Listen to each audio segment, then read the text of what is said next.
Hey guys, what's going on? Welcome to the show. This is Sports with Strawberry Ice. I'm your host, Jeff Trenopole, and as always, I'm bringing you sports from a West Side point of view right here in the great city of Cincinnati, Ohio, home of my UC Bearcats. Now, if you found the show, do me a favor, hit that like and subscribe button, smash that thumbs up. I'm up to 794 subscribers. That is awesome. Let's keep it rolling. Try to get to 1,000 as fast as we can. So if you're watching on Bearcat Country or Bengals Nation, do me a favor, go to the YouTube channel, Sports with Strawberry Ice. Hit the subscribe button, make the word change colors, hit the bell for notification, and every time I go live, you guys will be notified. Now, today is a very special day. One of my favorite Bearcats of all times, one of the greatest dunkers in college basketball history. We have the Helicopter Melvin Levett. Knocked away, and a break for Cincinnati. Melvin Levett, there's that 41.5-inch vertical lead. Baker pushing it up court, now it's Hook. Back to Baker, DeWine for three. Oh! Comes out of the rafters, the jam at home. Never seen anything like that in my life. I saw it coming. Oh, my.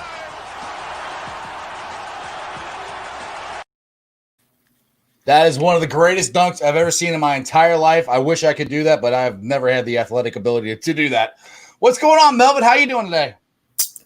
Not much, man. Just hanging out, doing the remote learning, with just finished school not too long ago. So Right. just getting ready to enjoy the evening a little bit, That's awesome. Well, I'm glad you decided to come on the show. But first thing I have to ask you is the Great Alaskan Shootout in 1998. Mm-hmm. The Kenyon Martin quarterback pass to you to dunk it, to beat everybody's team they hate, the Dukies, the number one team in the country at the time. You dunked it on them. We won the game. That was awesome. How did that all come about? Is that a play you guys ran a lot, or? Yeah, it was something that, we would try over and over and over again in practice. And just looking at the backdrop, of the podcast here with the stadium there, right. I could see, where Fletcher would throw the ball up into the rafters in certain areas because the ball would never go where it was supposed to go. You know what I mean? Ken would throw it past me. Fletch would throw it again in the stands. And it was one of those deals that, we would practice. It never worked. But it was just something about when it was called during that moment, in that game. No one seemed to bat an eye. Hugs didn't hesitate, with the call. And we went out and, we executed, to perfection, which, at that point, it just kind of let me know it was destined. Yeah, that was awesome. And the thing is, I don't even know if they even do the Great Alaskan Shootout anymore. I don't know. Do they? I'm not sure. I thought it was called something else, but you're right. I'm not sure if they actually do that tournament anymore. Yeah, because I know that was really late at night too. I mean, it would happen 1 o'clock, midnight Cincinnati time, I think, if I remember right. Yeah, it was pretty late. It was pretty late here. I remember just trying to contact a few people in Cincinnati about it, and they were like, "What? What happened?" Right, exactly. What do you mean? What? You didn't actually stay up? You didn't see? I said, "Okay, well, just watch ESPN the next morning." So when ESPN hit the next morning, though, that's when the dorm phone started to ring off the hook, and people, actually, found out exactly, what happened. But I get, a lot of social media messages nowadays from people saying that, they stayed up, 2 o'clock in the morning. They woke their kids up. They were trying not to wake their wife up. I got one story about the guys leaving the wedding party to go into the bar and watch the game. And that was probably one of the wildest things I've heard of, the guys leaving the wedding party to go watch the game. And then they went back and finished the wedding. That was great. That was great. They're probably even more fired up after that. Like, oh my God, did you see what happened? It was a great reception. I know it was. Yeah, that was awesome because, nobody likes Duke. So anytime we could beat them and they're the number one team in the country, that was awesome. Now the other dunk to see what's actually happening to them right now, which is happening to a lot of Cincinnati basketball fans, quote unquote nemesis or whatever, Right. Kentucky, they're losing, Duke's losing, but we're losing too. We're losing too. We don't have much. 6. We don't have much room to kind of throw stones at people and stuff like that. No, we cannot. We definitely cannot throw any stones at anybody. So that brings me to, I guess, this season and what is going on? I mean, there's so many turnovers. We're not shooting very good. I mean, those are my opinion. What do you think's going on with the team this year, man? Well, first and foremost, man, just like I just brought up about some of these blue blood teams, this is a very, very, very different year for everybody. Preparation is key in today's game. And we didn't get any. And when you're not able to have it the way that you normally have it, things are going to be affected. So let's just get that out of the way. Yeah. It is a totally different year. That's what I've been saying. Yep. For everybody. So you got to take that into consideration. Now, again, take in consideration, these guys coming in, they're new to what's going on. They're new to the system. And one thing you pointed out that I see that's kind of like an Achilles heel is first of all, turnovers. You can't turn the ball over and expect to beat teams, especially some of the, the better teams that we're going to see and we have seen so far. The second thing is shooting. You got to be able to knock down some shots. And looking at some of the percentages of the guys on the team, they're not where they should be. And again, that's preparation. That's finding time to get into the gym to work on your shot. Now, how much time are they able to find? I don't know. How much practice time are they getting with COVID? I have no idea. But you're seeing the intangibles, the most important things that you're needed to win games. These guys are not perfected yet, so to speak. And again, I think that's due to lack of preparation and lack of practice, man. You got to have that time to ball handle. You got to have that time to work on shooting. And in the past, again, we've had guys that can knock down shots. You've had guys that were threats to knock down shots. So you at least had to honor them. Right. On this team, you don't have anybody, but Davenport really. He's the one shooting. Well, he's the only one trying to step up and take that leadership role of a shooter. Right. I know when DeJuan Baker went out in 98, a few games, I knew that I was going to have to step up and be one of the shooters on the team. Now, it was unconventional for me because I was a dunker. I was an athlete. Right. I could shoot it, but it wasn't really my forte. But I had to assume that position for our team. This is what we're not seeing from these guys. Guys are not assuming the position. They're not recognizing what's really needed and making themselves that guy or that person to go get it done. Right. From that aspect, from what you're saying, I think that it falls – well, college basketball is, senior-led programs. So our two seniors, Keith and Vogt, haven't really stepped up consistently enough. And I understand, we started out – it's a gauntlet Brandon put us on. I mean, the second game of the year was Xavier. Then we went to Tennessee. Then we played Georgia. Then we started into the conference. So, I mean, our schedule was hard to begin with.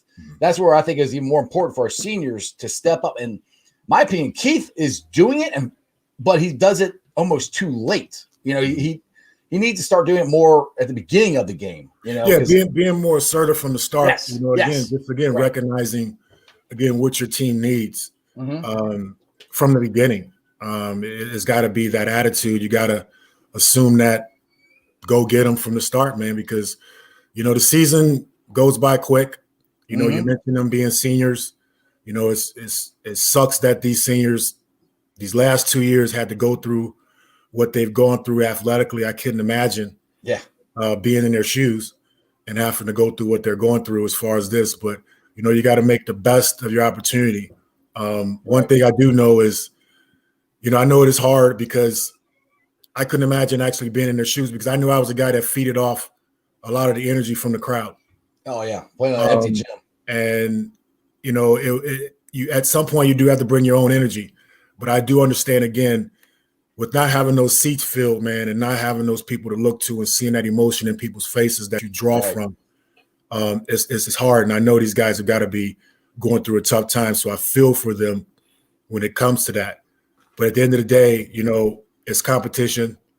Whether if it's 30 people or 30,000 people, you got to go out and compete at the highest level and try to do, the best that you can all the way through, to make things happen for yourself. That's where we gotta get to. I'm looking at the teams that we lost to. You hear a lot of this, a lot of that, but Furman, if I'm not mistaken, is first in their league or whatever, or first in their division. Yep. Lipscomb is second, if I'm not mistaken. Right. SMU is fourth or something in this division or something like that. I mean, yeah, I think so. We got them Thursday. We've lost to some good teams. What Xavier's doing. What Tennessee's doing. We lost to some good people. Well, that's what South Florida's pretty good this year for once. That's why, you hear a lot of chatter about, hey, let's time to fire Brandon. Let's get rid of him. I don't agree with that at all. People, again, that's the social media world. That's the, I got to have this right now mentality, instant gratification type of deal that we live in now, where people truly don't really understand preparation. They don't understand how hard it is to actually prepare these athletes, on a normal basis to get ready to play a collegiate basketball game.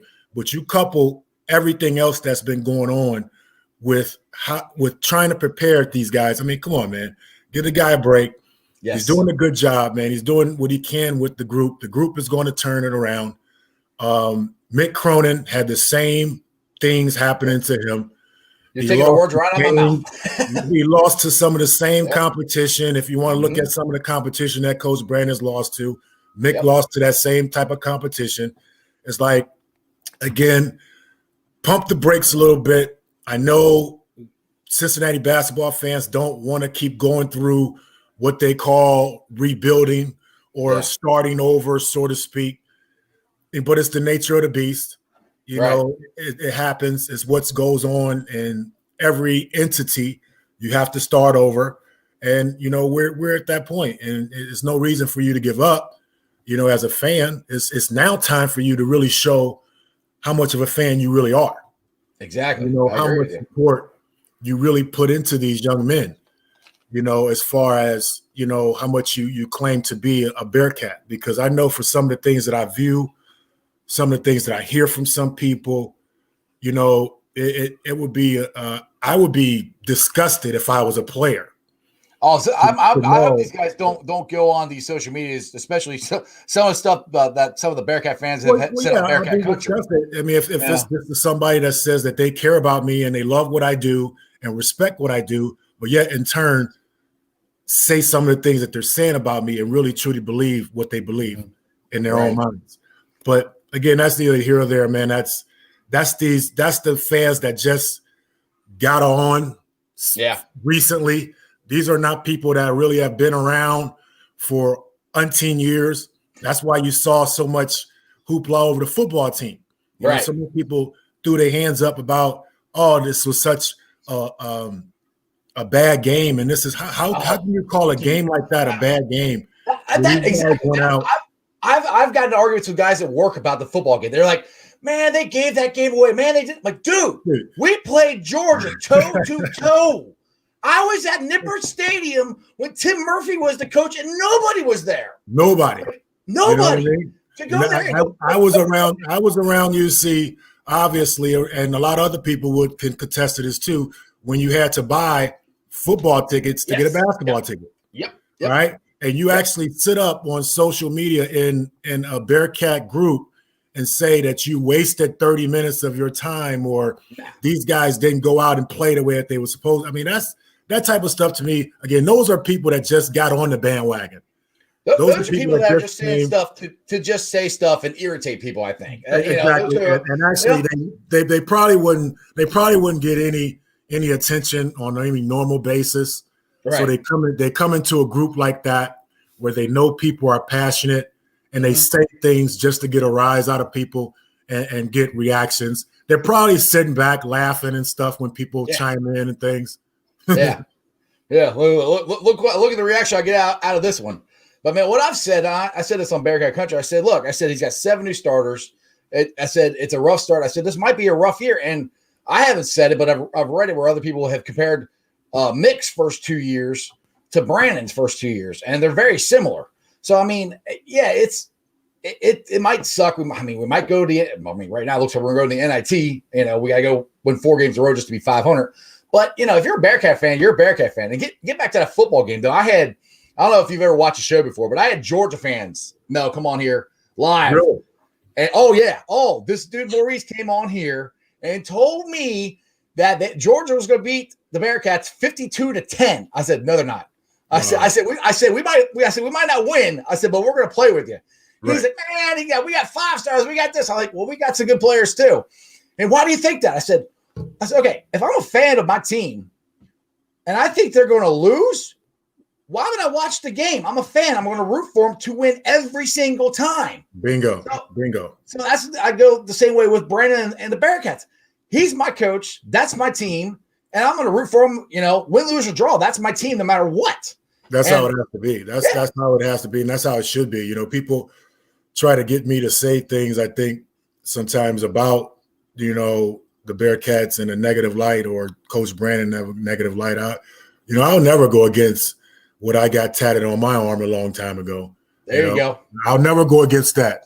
There you go. Exactly. That's there for life. That's there for a reason. It's what I've always truly believed in. You know what I mean? I'll always represent that entity, regardless of being 44. People make the joke like, hey, you don't wear anything else but Cincinnati stuff. You don't wear no other colleges. You don't wear no other teams. It's like you posted this. You posted this on Bearcat Country. It's like, why? I've given myself to a certain brand and a certain entity. And it's like, why wear? Right. Why wear anything else? I know I'm 44 and I can make my own decisions about my clothes and all that stuff. But at the end of the day, it just doesn't feel right, man. It don't feel right for me to have anything else on, when it comes to representing the team. Now I wear Cleveland Cavaliers. You're from Cleveland. I wear Cincinnati Reds. I actually haven't wore a Bengals jersey or tenant or T-shirt yet. I wore a Bengals hat. All right, I'll give them that. All right, but again, I'm Bearcat, man. I was Bearcat, in 1994, and it's just been that ever since. So speaking of 1994 and you coming to Cincinnati, how did that happen? How did your recruiting process go back then? I talked to a few people about it several times, and this the recruiting process for me, man. I was recruited by everybody, in the country except Duke, North Carolina, and Kentucky. And had I stayed probably at the mouth of Wilson Oak Hill Academy upon my senior year, I probably would have got one of those letters from one of those schools eventually. Right. But I ended up going back home to Euclid and graduating out of Euclid High School. But I was already, kind of in line with, the Cincinnati brand and things like that, what they were doing, and noticed what was going on. And, throughout that whole recruitment process, man, I'll say, those guys, Coach Huggins, Larry Harrison, guys really, really, really showed me, how much they wanted me at the University of Cincinnati by the communication that they kept up. From phone calls to numerous letters to the house, or checking in with my school counselors to see if I was late to school, if I was late to class. This was stuff that they actually, really did. John Lawyer as well. These were they really, really put it out there that, Melvin was important. So at the end of the day, it was like, well, if this entity is showing that they have this kind of interest in me, then I have to, really see about investing myself into them. And from there, I came down on a visit to Midnight Madness, man. I watched D'Antonio, Wingfield, and those guys, man. And dude, I think I was there. That was 94, or that was. Yep, I fell in love. That was my freshman year of college at UC. I was down there. I fell in love after that, man. I sat in those stands, man. I watched that. There was 13,176 people watching the basketball practice. Right, exactly. I was too outdone by that. You know what I mean? I couldn't believe that. So, but just the energy in the gym that night. I was in the student section. The energy in the building that night, man, and again, watching those guys as athletes, getting a chance to meet them and be around them. I knew that night, I had made my college decision, and it was Bearcat from there. My next 4 to 5 visits were the University of Cincinnati. I didn't visit another school in the country, which was kind of cool. After I thought about it, like, man, you didn't go get swooned by nobody else. You went and checked them out, right? I mean, you could have just went partied. You know what I'm saying? Went hung out, and done all this stuff. But, I was really sold on UC, man. I was coming down to the city as a junior in high school, learning about all the one-way streets that Cincinnati had to offer. I was learning about the cuisine, the Montgomery Inn, the Skyline Chili's early and all that stuff. So that brings me to the other question. Are you a Skyline or a Gold Star guy? You know what? I'm going to keep it all the way 100,000. Some people keep it 100. Yeah. I like to keep it 100,000. 100,000. Right? That's way, way real. I'm both. Both. Okay. I'm both. I can show you my cupboard right now. I have the cans of Skyline and I have the cans of Gold Star. I mean, maybe it's just me and my belly, but I don't see a difference. I can't really taste the difference. It all goes down the same way to me. Right. I mean, if I'm hungry, it's not like if I'm hungry and it's just Gold Star and Skyline, I'm going to pick between one or the two. I'm going to eat both because I'm hungry. You know what I'm saying? I'm going to get full. So, but I know the jokes about the Skyline and Gold Star thing, throughout the city with people and things like that. It's fun to see people, go back and forth about something like that. Oh yeah. But for me, man, again, I love them both. Honestly, I love them both. That is definitely a unique answer. Well, I should take that back. I think Lizelle Durden, he said the same thing. He likes both of them. Yeah, so, man. Come on. He said any Cincinnati chili he likes. Me, I'm a Skyline guy, but I will eat Gold Star. I'm not completely against eating it, but now I like what I haven't had is that Camp Washington chili. Dude, that's good. I never had that before, but people said that was the best chili in Cincinnati. Uh-oh. Did we lose him? I think you're I think I lost frozen.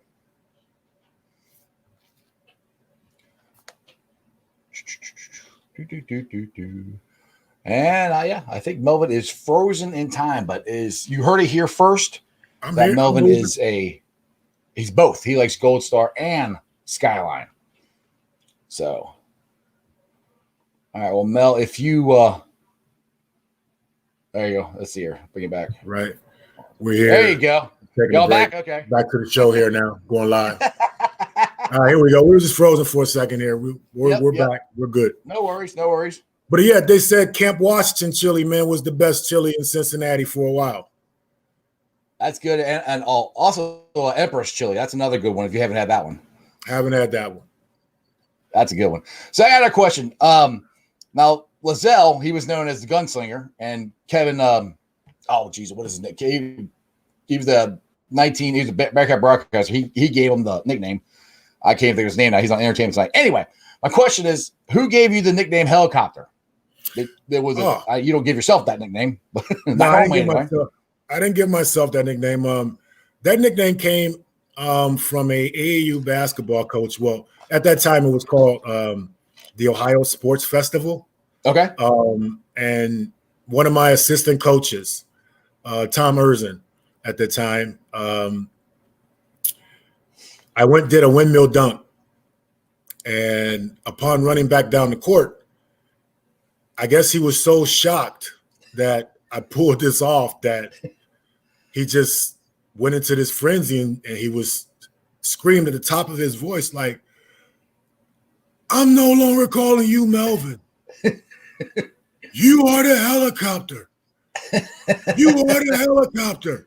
And people in Cleveland that know Tom Erzin to be a big personality. He was a big personality guy. He would say these big time things in conversation. He had a laugh that you can probably hear from Cleveland to Cincinnati. He was just one of those type of outgoing guys. But, to see him act that way on the sideline, after something like that, it was pretty cool. But again, the nickname was spun there, and then got here to UC, and Dan Horde and the good old fans of University of Cincinnati made it famous, man. Yeah. Well, the dunk to me that always reminds me of you, other than the Great Alaskan Shootout, is the one I played in the video, and I can't even remember what team you guys are playing, but you came out of the rafters, you basically dunked on Brandon and spun around. You looked like a helicopter. You come flying around, and like that to me is the showcase dunk for you. Well, it always reminds me. They look like a helicopter on that one. I owed Bobby for that. Speaking of that Ohio Sports Festival thing, that was my first time meeting Bobby in the 8th grade. And I swear to you, man, Bobby Brandon, I thought was 6'8", 250 pounds then. You know what I mean? Yeah, I'm looking around like, is anybody else seeing what I'm seeing? This guy, you got to check his birth certificate. He's not in the 8th grade. Bobby Brandon was huge, man, but I remember playing against him, at that time. But I joked with him after that dunk. I was like, man, I owed you that because your Cincinnati team beat us in that sports festival when we were in 8th grade. So but it was like at that time, man, if you got caught in the wrong spot by any of us, you were getting dunked on. Right. Wasn't Bostic on the same team you were? Actually, no. Bostic wasn't with me. I don't like playing with Curtis though, man. Yeah. Curtis, man, that was another jumping bean that people really kind of don't give a lot of credit to. No, being one of the best dunkers here to ever come out of Cincinnati, man. That dude was a freak. And he was ripped. I mean, his arms were freaking ginormous. He was cut. Kickboxing champion, man. You didn't want to fool with that guy, man. One of the tall tales, though, about Kurt, and it kind of I believed it when I first saw the guy. Yeah. It was a Sunday after, practice. He comes out of the locker room, man. He's jacked and racked. Right. And Coach Hud was like, he knows martial arts, right? And I go, really? He goes, yeah. He stood underneath the rim and karate kicked it. I said, what? He said, yeah, he can jump and karate kick the rim. No. And I seen the guy, and I said, you know what? I believe it. Yeah. Without seeing him do it, I believe it. Right. Looking at the athlete that Curtis Bostic was, man, looking at him, the physique, looking at his jumping ability, I wouldn't put it past him that he could probably jump at that time in 94, 93, and karate kick the rim. But that was one of those tales, man, that, it's in the air. I got to ask Kurt. I never really asked Kurt if it was true. I just went with it. And now I'm telling you. Well, if I can ever get Kurt on here, I'll have to remember that and ask him myself. No so doubt. I guess getting into stories here, this is the question most people usually ask me to ask Bearcats is what's the best Bob Hogan story that you can share with all of us? Oh, well, the Great Alaskan Shootout. Okay. It's Thanksgiving. We don't want to be there. Right. We're practicing on an Army base. It's cold. And Hugs is being Hugs, Mm-hmm. And I thought we had one of the best practices that we've had that early part of the season. Right. But for some reason, Hugs didn't think so. Uh-oh. He thought, we could be doing better. He thought that we can be pushing on each other more. We possibly got to face Duke, if we can get past this next game of Iowa State. Right. Which was a tough opponent, at that time. Marcus Pfizer and those guys were pretty good. But he's letting us have it, man. And we just can't – we don't understand, like, dude, what's wrong with you? All right, I know we're here. All right, we're frustrated that we're here too. Right. We don't want to be in Alaska. We would like to be at home, possibly. Some of us could have probably went home. I knew I was close, being in Cleveland. I possibly could have went home for Thanksgiving. Some guys here were in Cincinnati. They were embroiled with people they could have been spending time with. They could have been eating some good food. Right. But we're there, man, and we're beating on each other, man. We're starting to get frustrated, and we're turning and looking at each other like, man, what's wrong with this guy, man? Is he going to let up, man? I mean, I'm sure that's not the first time you guys looked at Huggins like that, though. No, it wasn't. It wasn't, but yeah, it was, because again, here it is. I'm thinking, and we're all thinking that, dude, we're having a great practice here, man. What are you seeing that we're not? right. What are you seeing that we're not? So he goes off, and tells our equipment manager at the time, Scott Wilhoit, told him to start everything over. Oh boy. Start the clock over, get him another Diet Pepsi. We're going again. Oh man. And we all stopped. And how long was the practice going by then before he 2.5 hours in? Oh my God. This is what he was. This is what he was famous for. Huggins was famous for stuff like that. We'll get 2:45 in, and he'll go, you know what? Let's do it again. I don't have anywhere to go. You don't have anywhere to go. Let's do it again. You're in Alaska. You got nothing else to do, right? So we're like, oh my God, you got to be kidding me, man. I cannot believe this. So we start the practice over, and now we're pissed. Right. So Fletch is banging Ken. Ken's banging Fletch. I'm at Pete Michael. Logan's at Horton. Sean Myrick is at Horton. Alvin Mitchell's at Horton. I mean, seriously, man. Gene Lamb's going at Donald Little. It's nuts. Right. Because we're now frustrated. Right. So we get about maybe an hour, 15 minutes, hour, 20 minutes in, and he brings us in the middle, calls it, say, hey, let's get ready to, to play tomorrow. Blah, blah, blah. He goes through the spew of Iowa State and how we're going to get back, and, we're going to do some scouting. Never said anything about why I did this. I started over. He just started. He just act like nothing happened. He was good for that too. He was good for acting like nothing happened. So we get dressed, man, and we're leaving. We're heading back to the hotel. And again, we're all frustrated, man. So we get off the bus, and nobody wants to talk to nobody. I know I was making a beeline for my room. Ken, those guys are making a beeline for their room. Right. But before we can get past the lobby, we were ushered into a room. And when we got in the room, yeah, here we go. Oh, man, we're going to watch film now? What are we going to do? Watch film after all that? I was going to chill. Now I got to go here. So they usher us into this room, man. And, Jeff, there's everything.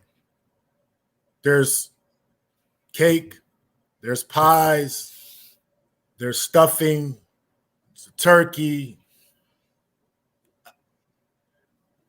It's Thanksgiving. It was Thanksgiving. Yeah. It was everything that we were hoping that we could get, and we at that moment, I know at that moment it hit me what Huggins was trying to do. Right. Obviously, lo and behold, he started that practice over just so our boosters that made the trip with us could get that room together for us so we could have a team dinner. That's cool. It wasn't about being Huggins. It wasn't about Huggins sticking it to you like we thought. Right. It was about Huggins having the heart that a lot of people don't get a chance to really see. Right. We got a chance to see that heart at that very moment, man. And I think at that moment for us, that was the glue that brought everything together the rest of that trip. Because we went the rest of that trip and there was no doubt in our mind anything that we were doing, it was going to work. Right. But for me, again, man, I learned about my coach. I learned about my coach's heart. You know what I mean? That was special for us and for him to do that for us. You know what I mean? Knowing that that's what we were wanting we were wanting just a little bit of that. A little bit of family because you weren't getting it because you're in Alaska. You want to be home with your family and you couldn't get that, so he gave it to you. That solidified the unit of family for that basketball team that year, and we went out and we did what a lot of people thought that we couldn't do or we could do. What were you guys ranked that year in the Alaskan Shootout? You were like 15th, weren't you? I think. Yeah, they were like 14th or something like that. I mean, but we knew, going out there, man. I taped Trajan Langdon's picture in my locker at the start of the basketball season. Okay, because I knew for several reasons I did that. I knew that for one, we would have an opportunity to play them, so I wanted some motivation. Secondly, I'm a senior, and if I got any NBA aspirations, I'm going to have to outplay this guy. Right. He's a two guard. I'm going to have to outplay him. I have to go to show everybody that I can outplay this guy. And the 2 games that the Duke Blue Devils lost, he got exposed in. Right. The game against us, and then the game in the national championship against Richard Hamilton. Yep. Okay. Rip City. But we knew we had a chance to go out there and compete, but we were going out there to win. Yeah. We didn't want to see how well we matched up. We've been in those games before with Kansas to see how we matched up with those bigger teams in the past, and we came up short in those games. This game against this opponent, we were for sure about who we were and what our intent was, and we wouldn't make it happen.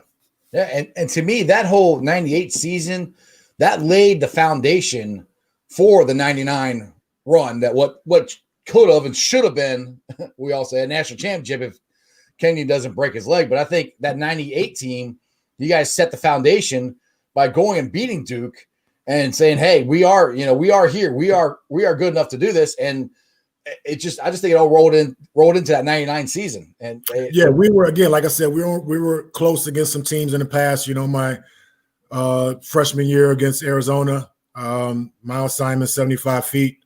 We had those guys beat. He throws that in off the glass. Oh, God, yes. I remember. The sophomore year, we're up in Chicago. We got Kansas. We're throttling Kansas by 15 to 18 points.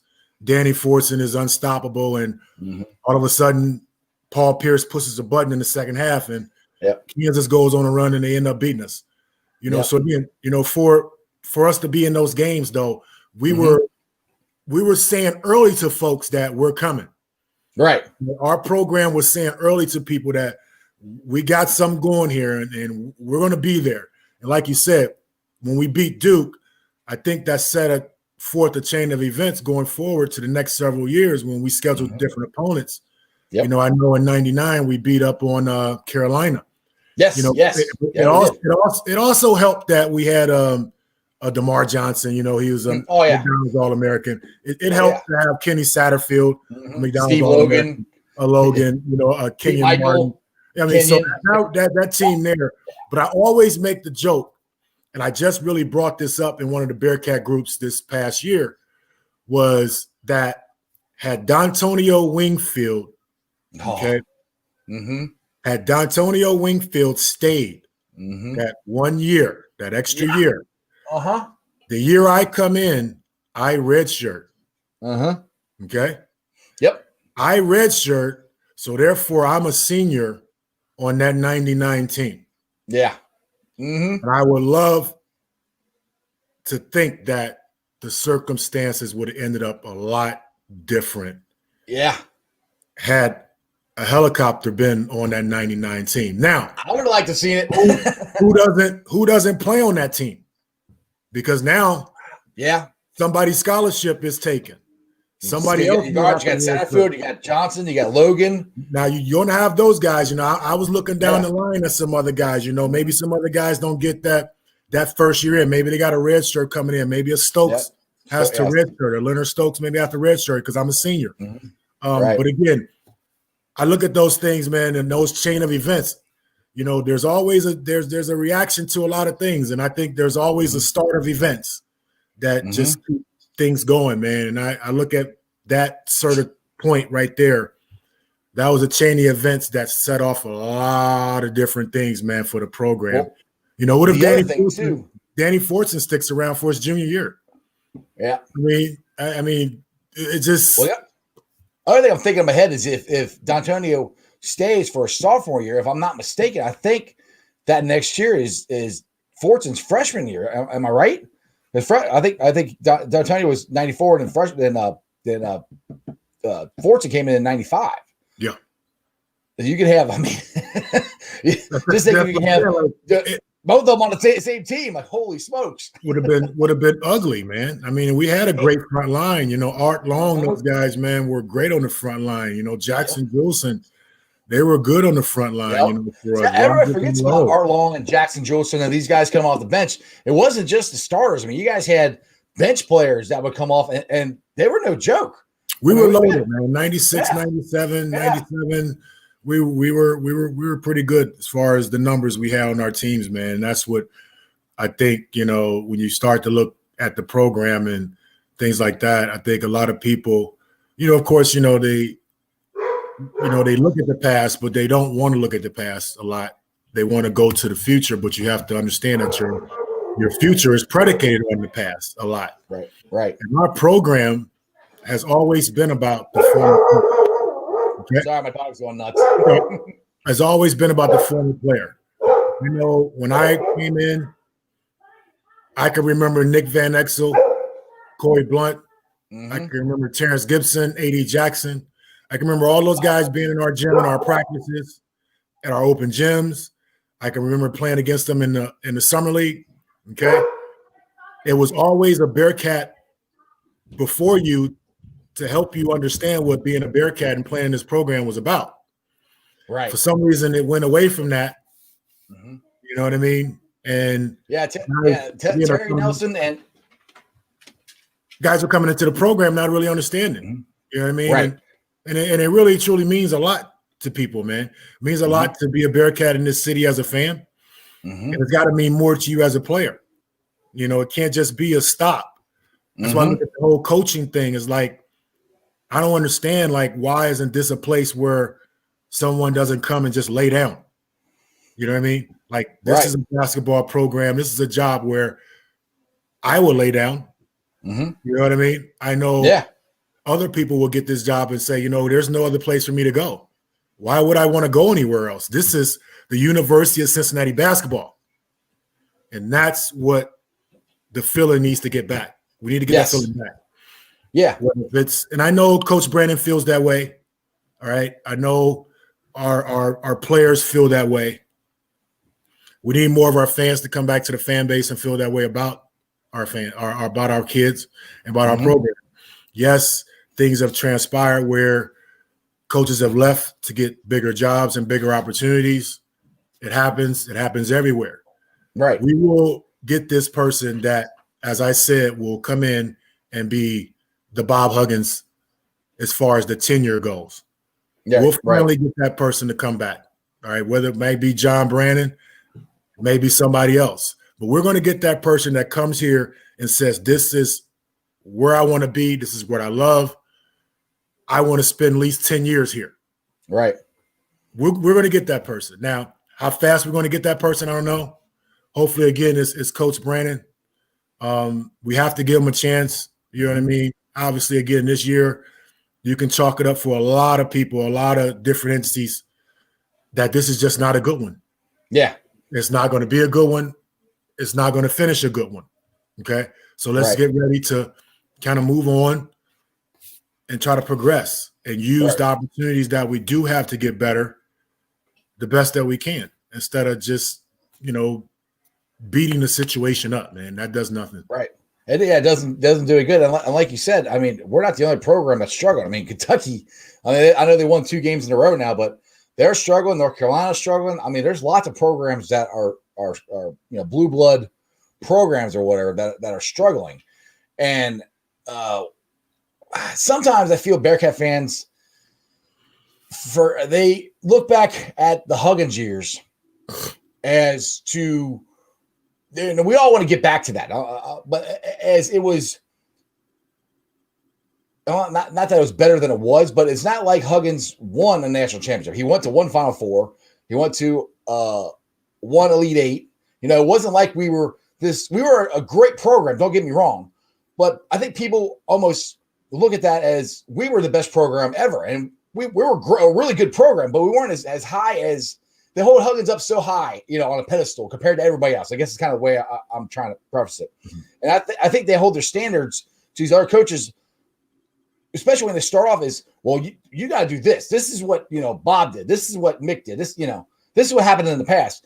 And just because that's what happened in the past doesn't mean that's what's going to happen right now. Every team, every coach, every situation is different, but they're all working toward the same thing. And with the season, the way it's gone and with the pandemic and everything going on, we got to give Brandon a chance. I mean, you got to at least give him 3 years, I think, because last year, if you look, he had a lot of mix of old players there, and it was a struggle at the beginning of last year too. I mean, it didn't really start coming together till down the stretch. Right. Now you roll that into this year, where, like you said, you don't know how often these guys are able to get into the gym or how often they're able to shoot, because shooters shoot, So if you're not shooting, you're not getting any better. Right. You're going to lose your rhythm. You're not getting reps. You're not getting reps, man. Right. But I understand, man. I totally agree with you, on everything, man. Again, Huggins, I mean, if you look at the program throughout the 90s, man, through a certain stretch, we had won more games throughout the 90s stretch than like Duke and Carolina and Kentucky. And when people look at stats like that and they look at the Blue Bloods and they go, wow, we were winning like that to that degree. And that's just what people want to get back to. They want to get back to those winning ways, but they have to understand that, again, different time, different set of athletes, man, different set of coaches, different mind states. All right. It's totally changed. And you have to understand that it has totally changed.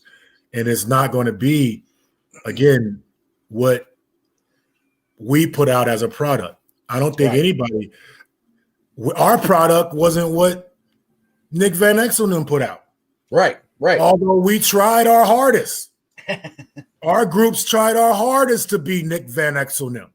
Right. We tried our hardest to beat Corey Blunt's and them teams, Eric Martin them teams. But we couldn't. Yeah. The thing is that when it's the NCAA tournament, it's one and done. What like the shot you were talking about that was the half court shot that knocked you guys out of the tournament. That you can't coach that. That just happens. I mean that's basketball. You get one shot in one game, and you're done. That's one thing. I love the NCAA tournament, but it doesn't always necessarily mean that the best teams win. Games. Yeah, all the time. No, it doesn't. It doesn't. Right. You've seen it happen, man. You've seen it happen all the time. Where, again, in sports, man, it's any given day. Yep, okay? Exactly. Any given day. That's what I told Georgia fans. You go out there and you compete, and you can come up a winner, you can come up a loser at any time. Numbers sometimes doesn't matter as far as the ranking goes before your team name. And all the rest of that stuff is about competing. So, again, for our guys, man, we just have to understand that it's just about competing. Go out there and compete as hard as you can. Don't try to emulate what cannot be emulated because, again, our teams tried to be other teams, and I'm pretty sure teams of the past tried to emulate what we emulated. But it just doesn't – you have to find your own identity. Right. People have to understand that these kids nowadays have to find their own identity as a team, and they cannot, again, so much look at what other teams did in the past and expect these kids, again, as a different athlete, totally, with a totally different mind state. I know some of these kids think a little bit the way I used to think about competition, but they don't think all the way I used to think about competition. Right. You know what I'm saying? Yeah. There's a separation there, whether if it's big or whether if it's small. There's a separation in my thinking and these guys thinking. Right. And it's just that way because it's a different generation. Right. But at the end of the day, I know it's about winning for these guys. I know they want to win. I know they're doing the best that they can. They're trying their hardest through a tough time like we're all experiencing. I know me trying to navigate through the school system or the school throughout the day, with the kids or remotely trying to dodge COVID and things like that, and go against, do different things that go against the regular teaching realm, it's crazy and disturbing for me. Right. You know what I mean? And my profession. So I know Coach Brandon and his staff, I know they got to be going bonkers right now. Oh, yeah. And I know they're under the gun. The pressure is on them. We've lost 5 in a row. Something We're going to that win tomorrow night. We're going to win tomorrow night. Has not happened in a long time. And again, people are antsy, as far as, what they're calling for. But again, we just got to, keep the Bearcat faith, man. Things are going to be all right. Our team is going to be all right. I hate to see those that are killing our team right now when things do turn around, how they're going to be putting the mush in their own face. You know what I mean? But that's deserving. That's deserving because of you spitting in the wind. You know what I mean? That's what happens when you spit in the wind. You spit in the wind, it comes back and hits you right in the face. Exactly.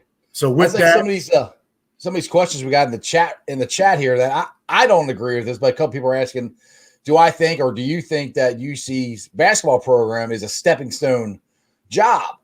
And as far as the basketball program, I don't think it's a stepping stone job. Like you said, I think it's a job you can stay here for 10 years or more and be a coach, and you would have a legit chance to build something big and win a national championship, especially with the new arena. Exactly. Dude, I will take that arena against any college, Division I college arena in the nation. That thing is awesome. The athletic facilities, man, on that campus right now, the architecture, the buildings that's going on down there. I mean, that is not a place that is you would call a stepping stone. No, when we went there, it was parking lots. Everything is state of the art. You know what I'm saying? It's just, again, it's going to take, again, someone to really come in and just really feel like, hey, I'm not looking to go nowhere else. Right. The only people that take these jobs and feel like it's a stepping stone job is because they're looking to go somewhere else. You know what I mean? But this place is not that at all, man. This place, the University of Cincinnati is a great job. Again, I know a lot of people, at the higher levels, that are not in coaching right now would like to have this job. You know what I mean? But the public has put that persona on our program. The public and what they're viewing that goes on at every other program and what goes on around the country. They're seeing coaches go to other places quickly after being there a couple years. So that stamp has just been put on our place. If you look at our it wasn't like Mick was here for that's 10, what I'm saying. Hugs was here for eons. So Mick was here. It's not like we had time, right? Yeah. I mean, we're not having guys leave this place. What they're referencing that to the football team. Yes. That's the football question. That's totally different because than a basketball question. Yeah, because especially where football is now, it's damn near impossible for a team like Cincinnati to have a shot to get into the playoffs or the championship game. Like if they go undefeated again next year and they beat Notre Dame and they beat BYU, if that happens, I don't see how in the world they could keep us out. But that's what they have to do. The basketball team is completely different of totally different. The chances. Totally different. Yeah, that's not. I don't. Again, I look at the coaches that we've had in the past. They've been there for a while. Yeah. So I don't look at us as a stepping stone. No. Exactly. Hopefully, again, we can change the attitude of people. When it comes to that, Luke Fickell, for one, can change the attitude of a lot of people for that. If he doesn't take any other offers, which, I hate to put him out there on your show like this, but hey, one way to shut those type of questions up and shut those type of people up, I should say, is for a guy like him to pass on the big bucks. Right. Yes. And stay here with our program and get our big bucks. Yes. You know what I mean? They may have some big bucks out there, but we can get some big bucks. We got some big bucks at our program. All right. We beat a couple people. That's what brings in money. All right. Yeah. Once you get it going, winning brings money in. We schedule some folks. We beat some folks. That brings in revenue. Okay. You want to talk about getting in a different conference, TV contracts, that brings in money. All right. But we got to have a guy like him stick around so people like that doesn't talk like that. We also need a big thing, and I have a feeling he's going to say it, but Marcus Freeman, our defensive coordinator, I don't know why. I have a feeling he's going to stay. I mean, because I know he's going down to SEC, the interview with LSU and other teams. And I know UC can't match the money that he's getting here, but I just have a feeling that he's going to stay. Like Luke Fickell is one of his best friends. I mean, hell, they lived together. Their whole family lived together while Marcus was building his house. So he just got his house built. Yeah. I don't know. I think he's going to stay. At least they're going to make one more run at it before, because Marcus Freeman is going to be a head coach for a Division I college football program sometime. Yeah, what he's done has been unbelievable this year with the athletes he's got. I mean, one thing is his strength in numbers, and they got guys at the position. They're loaded, several guys deep. And that's what you have to do to have a winning program. You have to, because you're going to lose guys. The guys are going to go to the NFL. Same thing in basketball. You got to have the recruiting. And sometimes, I mean, look at Luke. It took him at least by his third year to get that recruiting going. Now his fourth or fifth year, his recruiting classes are unbelievable. And that's where I think Brandon's going to be at too, because I think the style of ball that Brandon plays, that's the style of ball that a lot of the young kids want to play. The spread them out, shoot a lot motion offense. That's the style a lot of them like to play. So I think once he gets that established of what he wants his team to look like and get them to do it, it's gonna change some things for him. For the program. The future's bright, man. The future's bright for these guys. Mike Saunders is going to be great. Teron Eason is going to be great. These are young guys, man. Saunders is fast. It's always nice to have freshmen.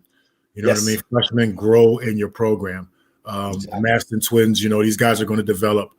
We're going to be pretty good, man. And then obviously, our veteran guys, are going to come back, step up. Davenport, I would love to see Zach Harvey get more of an opportunity to be out there. He's starting to make some plays. He's starting to make some plays. I mean, we got guys in the position, man, to do things and develop and be good. And as long as he keeps doing what he's doing on the recruiting front, bringing guys in, keeping the interest up, that's what has to happen. The interest has to stay up in our brand. And with these kids that's coming out, these new generation of kids, as we talked about, certain looks are important, man. Certain brandings are important. A lot of kids are drawn in to certain things when they're looking at it. You know what I mean? So it's like you see back in the day when you played, you guys. Well, I know this is what I loved about it. We were the black hat. We had the all black uniforms, because I talked to Lizelle about this dirt, and I said I think the Bearcats were one of the first teams to have the all black uniforms, and we came out and we beat people before you. You guys would beat people mentally before you even got on the court, because you were, Huggy Bear and Thuggins and all that other crap that they would say about you guys, which wasn't true. But that image, you come out and you'd beat them before they even got on the court. And that's the image. That was the message. That was the message. A message sent to opponents, in previous games, man. Know that we're going to be physical. Know that we're going to hit you hard. We're going to play hard. We're going to be in your face, in your mouth, throughout.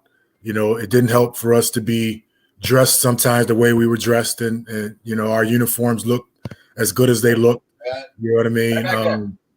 But it all added to it. And these kids, again, that back there, you know what I mean? Whether if it was old school Oscar Robinson there, just that all black, you know what I mean? We threw them. Jason Max, it didn't matter, It was always a mantra that went with that. I think there still is a mantra. We have to build that mantra back up, and have people, again, understanding and feeling that, this University of Cincinnati, this C, you know what I mean? It represents something. It means something. All right. And again, we're on the prowl, man. And people again need to feel that. And we're going to make people feel that again real soon. Exactly. All right, man. Well, I don't want to keep you too much longer, but I do want to give you a chance to talk about you're wearing your shirt, the Bearcat Jam. Yes. Is that going to happen this summer? Because you guys weren't able to get a team together. Well, we got a roster together. We had guys ready to go. We just didn't get selected. Is that way? Well, okay.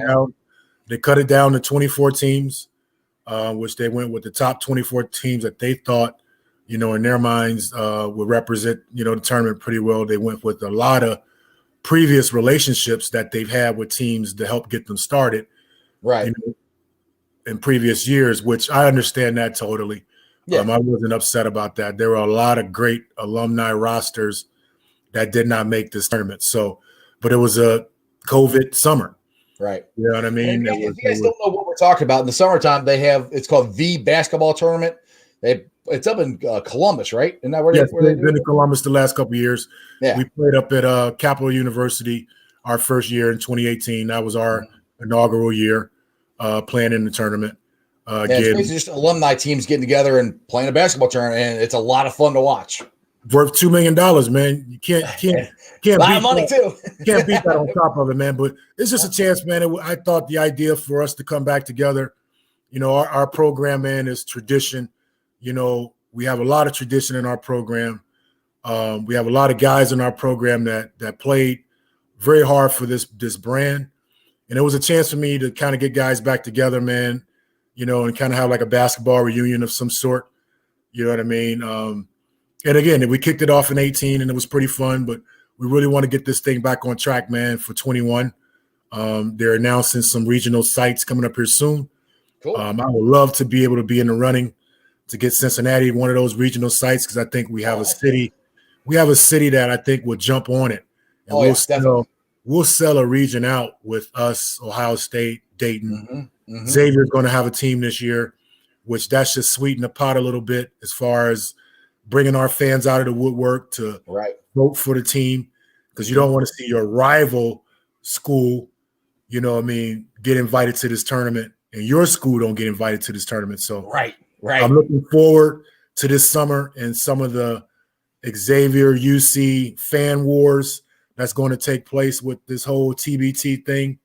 I'm excited again about trying to put another roster together. Again, last year we got some new guys to come along. Justin Jennifer was a new signee coming along with us.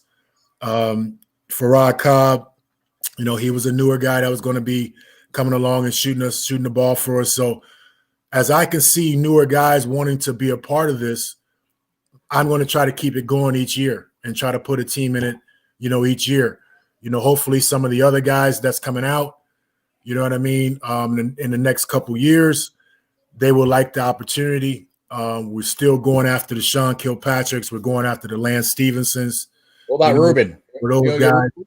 You know, we're going after those big three guys too to see. The thing is with the big three guys was contractually they wasn't allowed to do both. Okay.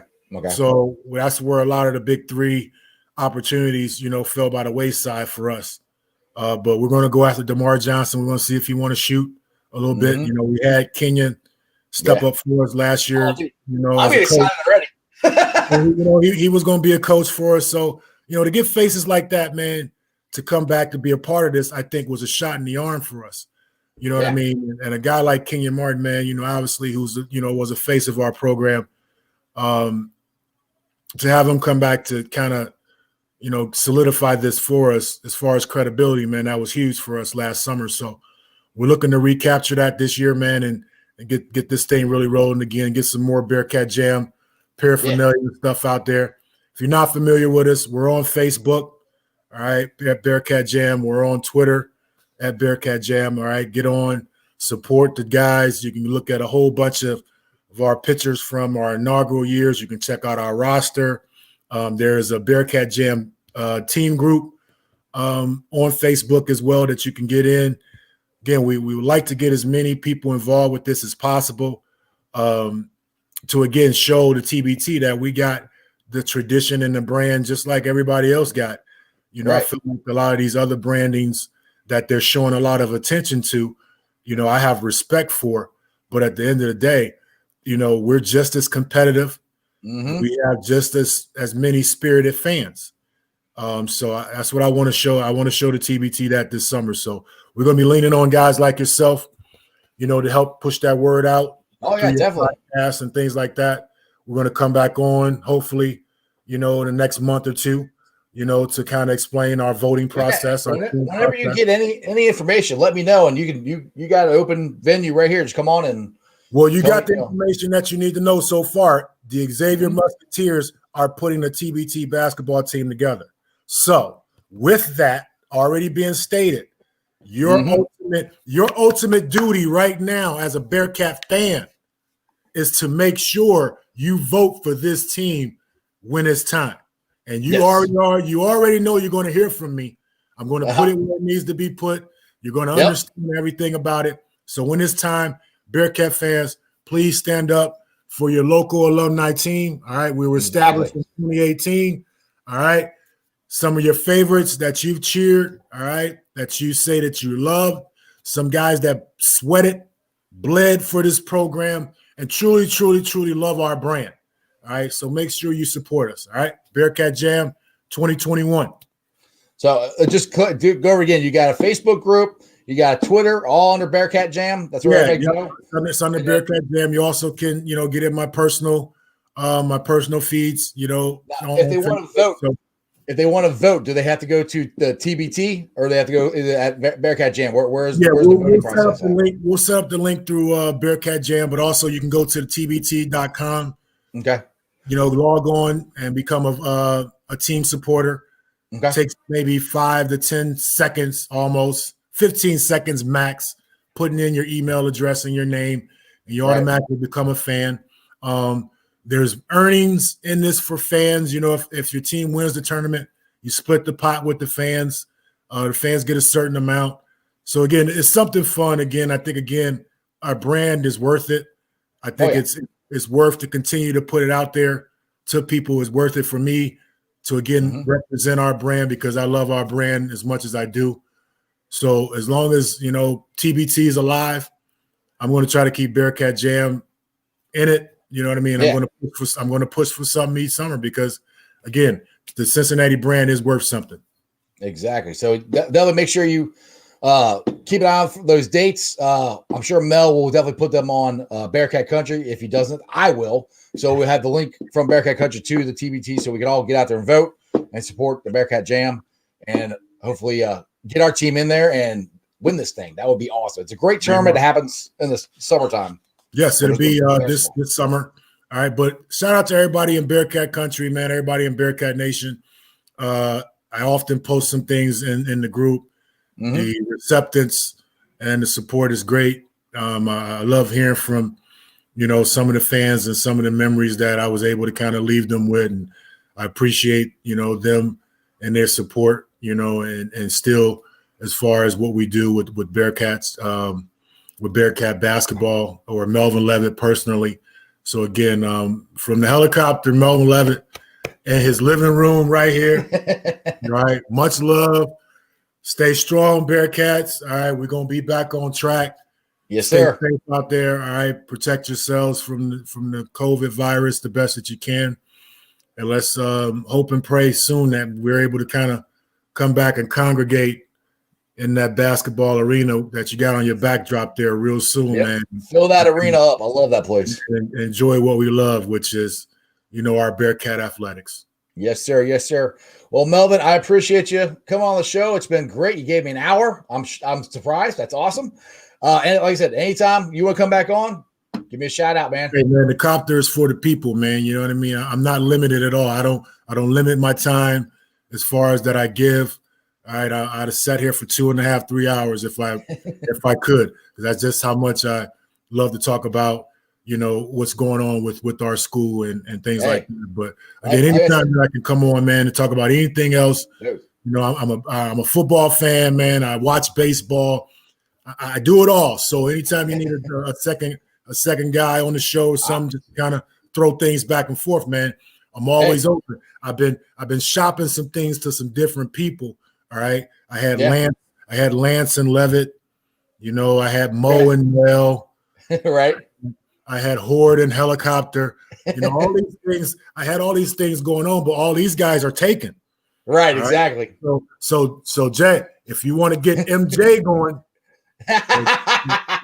something like that, M and J or MJ or whatever, J and M, whatever you want to do, man, we can put something together, man. We can shoot for the moon. That sounds good to me, brother. You let me know, man. I would love to do that. I'm only a guy with a YouTube show, and I don't have any other contacts other than this. So no doubt, man. I appreciate you having me, man. Thank you so much. Appreciate you coming on. No doubt. All right, take it easy. Thank you. Yeah. All right, that was awesome. That was one of my favorite Bearcats of all time, the Helicopter Melvin Levett. I hope you guys enjoyed it as much as I did. And hey, you never know, maybe he'll come on the show a couple more times. I would appreciate that. But seriously, guys, go and support the Bearcat Jam. The TBT is a fun tournament, It's a whole bunch of just old, varsity players. I mean, it's Marquette. I think Marquette's the one that won it last year, I think, if I'm right. It's just, Bearcats like Melvin and Ruben Patterson and guys like that, we all grew up, at least, well, depending how old you are. I grew up watching. Well, actually, Mel's my age.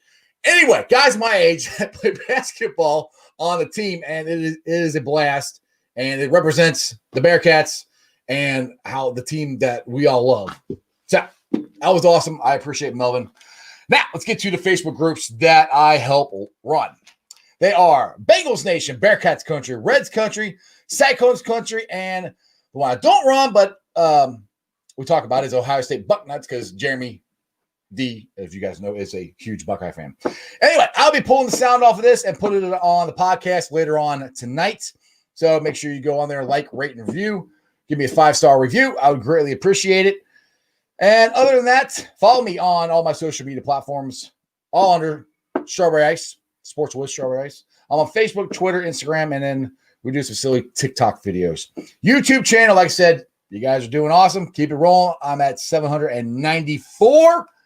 Again, I appreciate all you guys. Tell your friends, tell your neighbors. Go subscribe to Sports with Strawberry Ice on YouTube. And other than that, I'm predicting it now. The Bearcats are going to win tomorrow night versus SMU. They're going to start turning this thing around. At least I hope so. Other than that, I'll see you guys tomorrow night. And as always, that's just sports, baby. See ya!